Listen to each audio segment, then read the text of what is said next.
Après qu'il reçut le baptême de Jean, Jésus fut conduit par l'Esprit au désert. Peut-être auparavant s'y était-il déjà rendu bien des fois. Nous ne savons pas combien de temps il y resta. Mais finalement, qu'importe le temps en pareille matière, n'est-ce pas là un faux problème?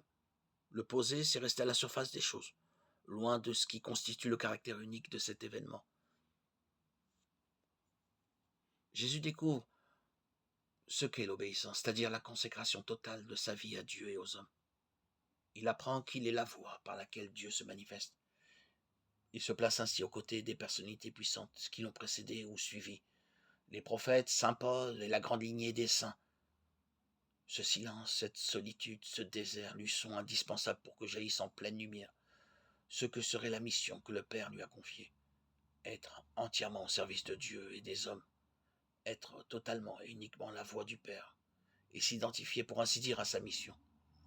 Inutile de chercher à savoir ce qui lui est arrivé concrètement pendant ce temps, contre quel ennui il a dû combattre, quelle épreuve il a dû surmonter pour devenir en vérité avec lucidité l'envoyé de Dieu, tel que les évangiles nous le montrent.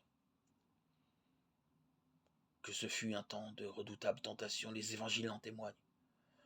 Le peu qui rapporte de cette période nous en donne une connaissance profonde qui suffit à celui qui, dans sa propre vie, a déjà fait l'expérience de la solitude et du silence. Des questions lancinantes se posent dans le silence auquel on ne peut échapper quand on est vraiment décidé à les maîtriser. L'importance des biens matériels. Cette question est posée ici pour Jésus sous la forme très précise de la faim. N'a-t-il pas le droit de se maintenir en vie? N'a-t-il pas le droit en tant que fils de revendiquer la seigneurie sur le monde? Ne doit-il pas remplir sa mission conformément à l'attente de son peuple, puisqu'il a hérité de la puissance? Le psaume 2,8 ne dit-il pas à son sujet: Demandez-moi et je te donnerai les peuples en héritage? À toi sont les confins de la terre. Ne doit-il pas jeter du haut du pinacle du temple, se jeter pour prouver aux autres sa confiance en Dieu et pour se prouver à lui-même que Dieu est avec lui? N'est-ce pas ce que Dieu exige? S'il agissait ainsi, le peuple ne verrait-il pas clairement qui il est? Dieu ne doit-il pas, ou ne veut-il pas, par ce moyen révéler son identité et lui donner sa caution? Jésus repousse les tentations. Dans les assauts de la tentation et de l'épreuve s'impose plus clairement à lui ce que Dieu veut, et se manifeste de façon toujours plus évidente ce qu'implique le fait d'être le Fils du Père des cieux. Il comprend toujours mieux où sa route le conduit. Il sera celui qui ne désire rien pour lui-même, qui attend tout de Dieu, qui remet toute sa vie entre les mains de Dieu pour recevoir tout de lui. Il inaugurera sur terre le royaume de Dieu sans recourir aux moyens humains, les armes, la force ou la diplomatie. Il n'utilisera pas le merveilleux ou la magie, il ne cherchera pas à être accrédité par Dieu grâce à des prodiges ou à des procédés de charme. Il est le Fils de Dieu. Il croit à la communion d'amour entre le Père et lui. Il sait que Dieu l'approuve et c'est ainsi qu'il honore le Père, qui lui rend un culte en esprit et en vérité. Jean 4, 23.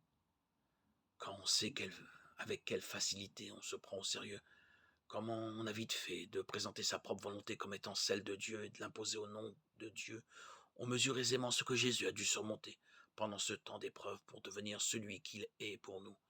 Nous savons qu'il n'a jamais fléchi dans la résolution qu'il avait adoptée. Pour lui, il n'y a pas de retour en arrière. Il a eu le comportement que, plus tard, il exigera des autres. Laisse les morts ensevelir les morts. Pour toi, annonce le royaume de Dieu. Luc 9, 60. Les évangélistes attachent une grande importance à cette décision et cette résolution de Jésus. Sa décision, c'est de ne vivre que de Dieu et pour la seule gloire de Dieu. Ce qui signifie concrètement, en toutes circonstances, écouter Dieu, lui obéir et lui obéir jusqu'à la mort. Cette attitude amènera les gens à se poser la question: quel est donc celui-là? Il n'est pas comme les scribes. Il annonce le royaume de Dieu avec puissance. De toute évidence, ces foules font une expérience toute nouvelle que connaissent aujourd'hui encore ceux qui écoutent attentivement la parole de Dieu. Ce qui compte, ce n'est pas seulement ce qui est dit, mais la personne de celui qui parle. Parole et témoignages contribue alors à l'édification des disciples de Christ venus l'écouter.